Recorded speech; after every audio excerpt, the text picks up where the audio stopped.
ತಮಗೆಲ್ಲ ಗೊತ್ತಿರೋ ಹಾಗೆ ಈ ಕೊರೋನಾ ವೈರಸ್ ಏನಿದೆ ಇದು ತುಂಬಾ ಒಬ್ಬರಿಂದ ಒಬ್ಬರಿಗೆ ಹರಡುವಂತ virus.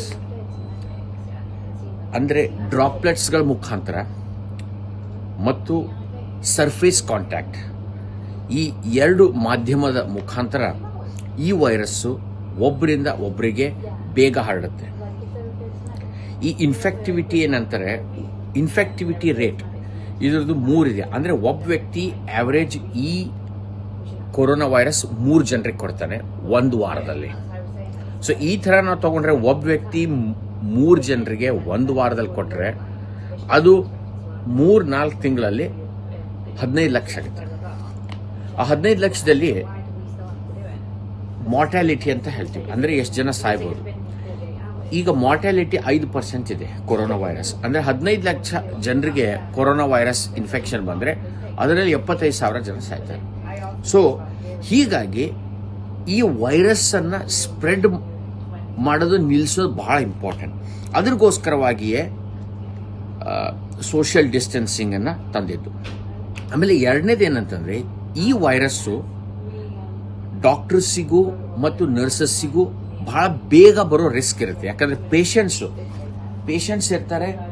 Patients corona virus positive patients ಅನ್ನ ಟ್ರೀಟ್ ಮಾಡಬೇಕಾದ್ರೆ ಅವಾಗ ಅದು ಡಾಕ್ಟರ್ಸಿಗೂ ನರ್ಸಸ್ಸಿಗೂ ಬರೋ ಒಂದು ರಿಸ್ಕ್ ಇರುತ್ತೆ. ಈ ರಿಸ್ಕ್ ಅನ್ನ ಪ್ರಿವೆಂಟ್ ಮಾಡ್ಬೇಕು ಹೇಗೆ ಅಂತಂದ್ರೆ, ಅದಕ್ಕೆ ಒಂದು ಇಕ್ವಿಪ್ಮೆಂಟ್ ಹಾಕೊಂಡು ಡಾಕ್ಟರ್ಸು ನರ್ಸಸ್ಸು ಟ್ರೀಟ್ ಮಾಡ್ಬೇಕು ಪೇಷಂಟ್ಗೆ.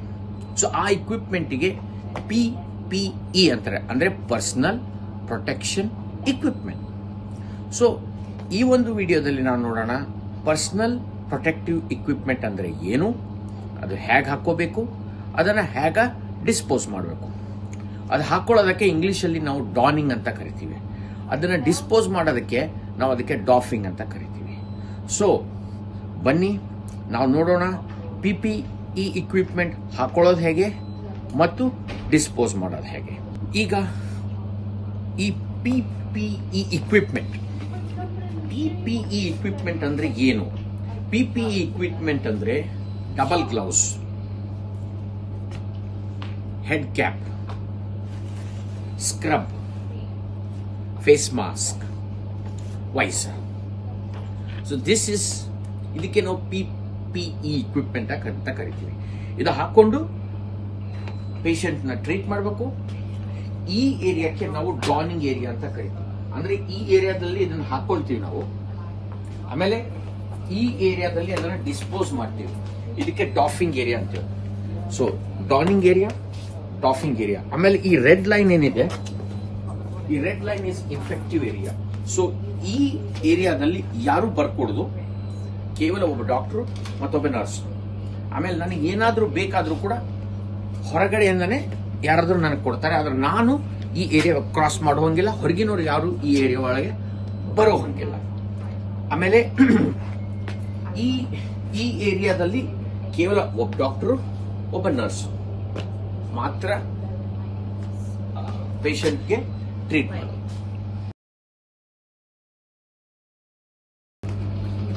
ಬನ್ನಿ, now I am going to do donning.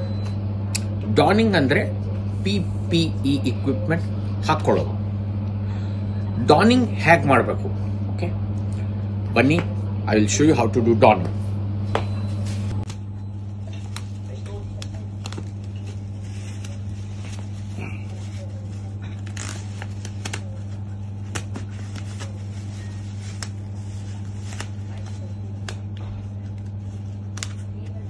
Okay, ಕೈ ತೊಳ್ಕೊಳ್ಬೇಕು.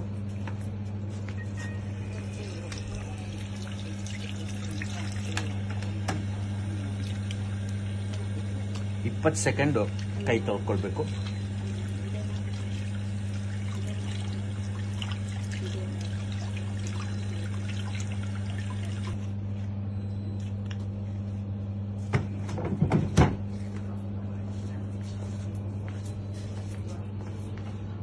ಮೊದಲನೇದಾಗಿ ಇದಕ್ಕೆ ಸ್ಕ್ರಬ್ ಅಂತಾರೆ, ಈ ಸ್ಕ್ರಬ್ ಹಾಕೊಳ್ತೀವಿ ನಾವು.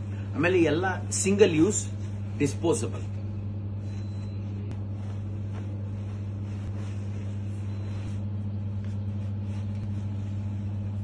ಆಮೇಲೆ ತಲೆ ಮೇಲೆ ಈ ತರ ಒಂದು ಟೋಪಿ ಹಾಕೊಳ್ತೀನಿ.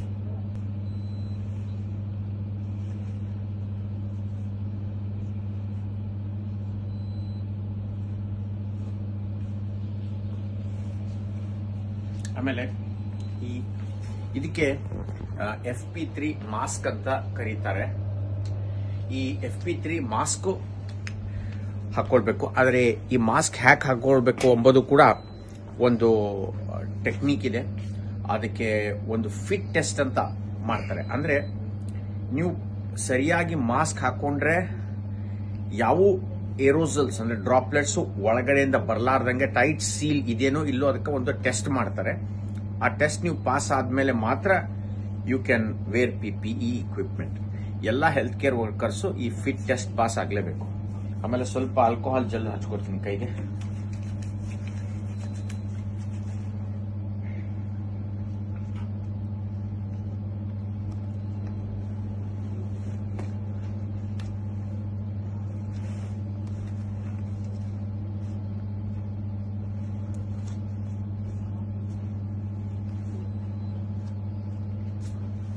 ಆಮೇಲೆ ಡಬಲ್ ಗ್ಲವ್,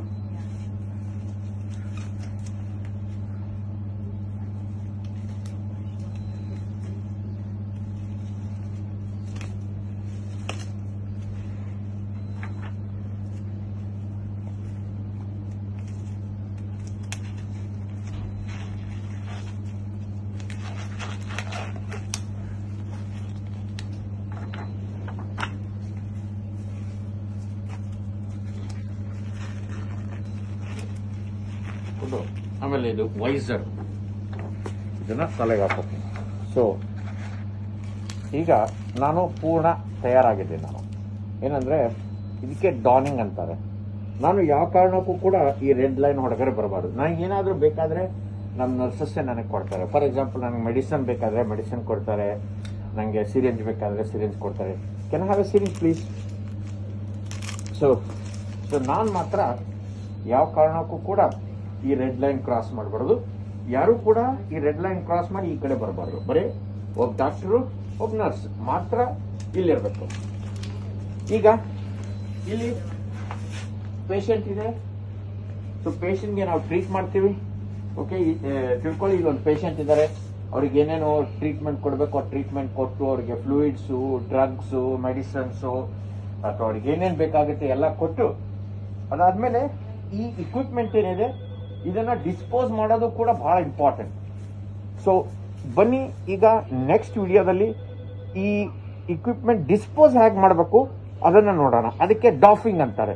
ಈಗ ಡಾನಿಂಗ್ ಆಯ್ತು, ಈಗ ಬನ್ನಿ ನೋಡೋಣ ಹೌ ವಿ ಡೂ ಡಾಫಿಂಗ್. ಡಾನಿಂಗ್ ಎಷ್ಟು ಇಂಪಾರ್ಟೆಂಟು, ಡಾಫಿಂಗು ಕೂಡ ಅಷ್ಟೇ ಇಂಪಾರ್ಟೆಂಟ್. ಯಾಕಂದ್ರೆ ಒಂದು ಪೇಷಂಟ್ ಅನ್ನು ನಾವು ಟ್ರೀಟ್ ಮಾಡಿದ್ಮೇಲೆ ಏನಾಗುತ್ತೆ, ಸಹಜವಾಗಿ ಪೇಷಂಟ್ ಕಾಫ್ ಮಾಡ್ಬೋದು, ಪೇಷಂಟ್ ಸ್ನೀಸ್ ಮಾಡ್ಬೋದು, ಪೇಷಂಟ್ ಇಲ್ಲಿ ಇರ್ತಕ್ಕಂಥ ಡ್ರಾಪ್ಲೆಟ್ಸ್ ಎಲ್ಲ ಈ ವೈಸರ್ ಏನಿದೆ ಇದ್ರ ಮೇಲೆಲ್ಲ ವೈರಸ್ದ ಕಣಗಳಿರುತ್ತೆ. ಇಲ್ಲಿಯೂ ಕೂಡ ವೈರಸ್ ಎಲ್ಲ ಕಣಗಳಿರುತ್ತೆ. ನನ್ನ ಬಾಡಿ ಮೇಲೆ ಒಂದ್ಸಲ ನನ್ನ ಪೇಷಂಟ್ ಅನ್ನು ಟ್ರೀಟ್ ಮಾಡಿದ್ರೆ ನನ್ನ ಬಾಡಿ ಮೇಲೆಲ್ಲ ಕೊರೋನಾ ವೈರಸ್ ಕಣಗಳಿರುತ್ತೆ. ಒಂದು ಚಿಕ್ಕ ಕಣ ಸಾಕು ಬೇರೊಬ್ಬರಿಗೆ ಈ ವೈರಸ್ ಕೊಡಕ್ಕೆ. ಸೊ ಅದಕ್ಕೆ ಡಾಫಿಂಗು ಕೂಡ ಬಹಳ ಬಹಳ ಇಂಪಾರ್ಟೆಂಟ್. ಸೊ ಈಗ ಆ ಏರಿಯಾದಲ್ಲಿ ನಾನು ಹಾಕೊಂಡೆ, ಈಗ ಈ ಏರಿಯಾದಲ್ಲಿ ನಾನು ಡಾಫಿಂಗ್ ಮಾಡಬೇಕು. ಡಾಫಿಂಗ್ ಮಾಡಬೇಕಾದ್ರೆ ಫಸ್ಟ್ ನಾನು ಒಂದು ಗ್ಲವ್ ಅನ್ನ ತೆಗಿಬೇಕು. ಅದಾದ್ಮೇಲೆ ನನ್ನ ವೈಸರ್ ಬಹಳ ಕೇರ್ಫುಲ್ ಆಗಿ ಹಾಕ್ಬೇಕು, ಯಾಕಂದ್ರೆ ಇಲ್ಲೆಲ್ಲ ವೈರಸ್ದ ಕಣಗಳಿರುತ್ತೆ. ಅದಾದ್ಮೇಲೆ ಕೇರ್ಫುಲ್ ಆಗಿ ಈ ನನ್ನ ಟೋಪಿ ಕೂಡ ನಿಧಾನವಾಗಿ ತೆಗಿಬೇಕು ನಾನು. ಆಮೇಲೆ ಈ ಮಾಸ್ಕ್ ಕೂಡ ಈ ಏರಿಯಾದಲ್ಲಿ ತುಂಬಾ ವೈರಸ್ ಕಣಗಳಿರುತ್ತೆ, ಅದಕ್ಕೆ ಇದು ಬಹಳ ಕೇರ್ಫುಲ್ ಆಗಿ ತೆಗಿಬೇಕು ನಾನು. ಅದಾದ್ಮೇಲೆ ನನ್ನ ಸ್ಕ್ರಬ್, ಇಲ್ಲೆಲ್ಲ ಕೂಡ ವೈರಸ್ ಕಣಗಳಿರುತ್ತೆ, ಇದನ್ನೆಲ್ಲ ನಿಧಾನವಾಗಿ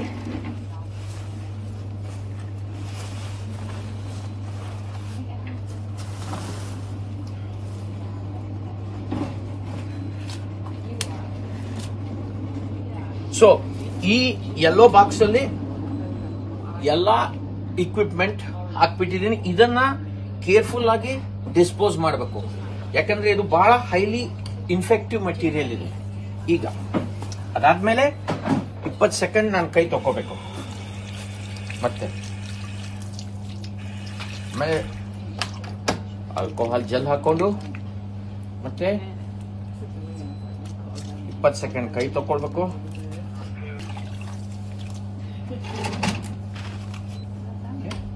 ಈಗ ನಾನು ರೆಡ್ ಏರಿಯಾ ಕ್ರಾಸ್ ಮಾಡಿ ಬರ್ತಾ ಇದ್ದೀನಿ. ಓಕೆ, ಕೊನೆಯದಾಗಿ I must not forget my the shoe cover also. ಈ ಶೂ ಕವರು ಕೂಡ ಕೇರ್ಫುಲ್ ಆಗಿ ತೆಗೆದು ಇದನ್ನು ಕೂಡ ಹಾಕಬೇಕು ಎಲ್ಲೋ ಬಾಕ್ಸ್ ಅಲ್ಲಿ. ಆಮೇಲೆ ಮತ್ತೆ 20 ಸೆಕೆಂಡ್ ನಾನು ಕೈ ತೊಳ್ಕೊಳ್ಬೇಕು.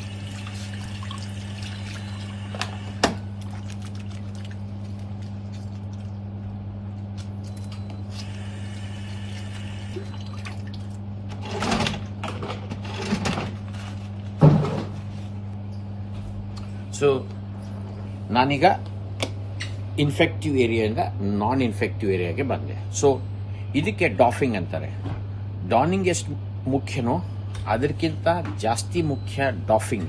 ಯಾಕೆಂದರೆ ಡಾಫಿಂಗಲ್ಲಿ ನೀವು ವೈರಸ್ ಕಣಗಳು ಸ್ಪ್ರೆಡ್ ಮಾಡೋ ರಿಸ್ಕ್ ಇರುತ್ತೆ. ಆ್ಯಂಡ್ ಇದರಿಂದ ಎಲ್ಲ ಡಾಕ್ಟರ್ಸಿಗೂ, ನರ್ಸಸ್ಸಿಗೂ, ಹೆಲ್ತ್ ಕೇರ್ ವರ್ಕರ್ಸ್ಗೂ ಒಂದು ರಿಸ್ಕ್ ಇರುತ್ತೆ. So this is donning and doffing. ಇದೀಗ ನಾವು ನೋಡಿದ್ವಿ ಈ PPE ಇಕ್ವಿಪ್ಮೆಂಟ್ ಏನಿದೆ ಅದನ್ನು ಹೇಗೆ ಹಾಕ್ಕೊಳ್ಬೇಕು, ಅದನ್ನು ಹೇಗೆ ಸೇಫ್ಲಿ ಡಿಸ್ಪೋಸ್ ಮಾಡಬೇಕು. ನಾವು ಡಾನಿಂಗ್ ಆ್ಯಂಡ್ ಡಾಫಿಂಗ್ ಎರಡೂ ನೋಡಿದ್ವಿ. ಸೊ ನನ್ನ ಮನವಿ ಕರ್ನಾಟಕ ಸರ್ಕಾರಕ್ಕೆ, ಕರ್ನಾಟಕದ ಮುಖ್ಯಮಂತ್ರಿಗಳಿಗೆ, ಕರ್ನಾಟಕದ ಆರೋಗ್ಯ ಮಂತ್ರಿಗಳಿಗೆ, ಕರ್ನಾಟಕದ ವೈದ್ಯಕೀಯ ಶಿಕ್ಷಣ ಮಂತ್ರಿಗಳಿಗೆ ನನ್ನ ಮನವಿ ಏನಂತಂದರೆ, ದಯಮಾಡಿ ಈ ಥರ PPE ಇಕ್ವಿಪ್ಮೆಂಟ್ ಏನಿದೆ ಎಲ್ಲ ಡಾಕ್ಟರ್ಸಿಗೂ, ನರ್ಸಸ್ಸಿಗೂ ಅಥವಾ ಕ್ಲೀನರ್ಸಿಗೂ ಕೂಡ ಇದನ್ನು ದಯಮಾಡಿ ಫ್ರೀಯಾಗಿ ಕೊಡಬೇಕು. ಯಾಕಂದರೆ ಇದರಿಂದ ನೀವು ನಿಮ್ಮ ಡಾಕ್ಟರ್ಸು, ನರ್ಸಸ್ಸು, ಕ್ಲೀನರ್ಸ್ ಅವರ ಜೀವನನ ನೀವು ಪ್ರೊಟೆಕ್ಟ್ ಮಾಡ್ತಾ ಇದ್ದೀರಿ. ಸೊ ನಾನು ಕೊನೆಯದಾಗಿ ಏನು ಹೇಳೋದಂದರೆ, ಕರ್ನಾಟಕ ಸರ್ಕಾರಕ್ಕೆ ದಯಮಾಡಿ ಈ ಥರ PPE ಇಕ್ವಿಪ್ಮೆಂಟನ್ನು ಎಲ್ರಿಗೂ ಫ್ರೀಯಾಗಿ ಕೊಡಿ ಅಂತ ಹೇಳಿ ನನ್ನ ಈ ಒಂದು ಮನವಿ ತಮಗೆ ಮಾಡ್ಕೋತಾ ಇದ್ದೀನಿ. ನಮಸ್ಕಾರ.